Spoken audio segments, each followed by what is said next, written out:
Hello mga kabista, good morning! Kumusta po kayong lahat dyan? At kung ako naman po yung inyong pangungumustahin, it's okay, but alright! Isi-share ko pala tong yung manok na pinabili ko kay Alaudin. Kasi nagkamali ako. Sabi kasi ni Madam, half lang nahihiwain.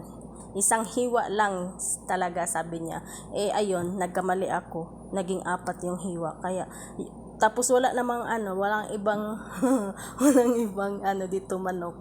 4 na lang talaga. Kaya ayun, napabili ako. Biglang bili para iwas yaw-yaw. Ayan na nga po. Isa na lang ang natira. Tapos yung isang binili ni Ala na sobrang katigas-tigas dahil nandun siya sa freezer.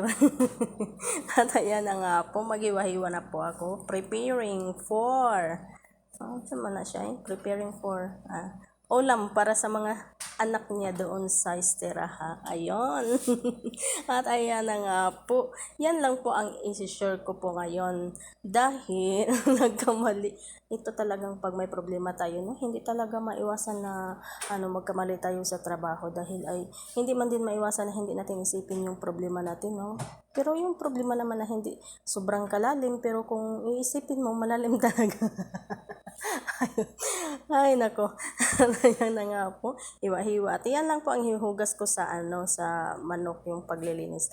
The way na maglinis ako, lagyan ko ng asin, suka, yan, para iwas lang sa din. Tapos, pagkatapos niyan, hugasan ng tubig, ng running water, nabuyoy. Mabuyoy pag mag-voice over. Wala kasi sa isip ay. Nasa isip, pero yung parang may malalim na isip, may iba talaga pag may problema, no?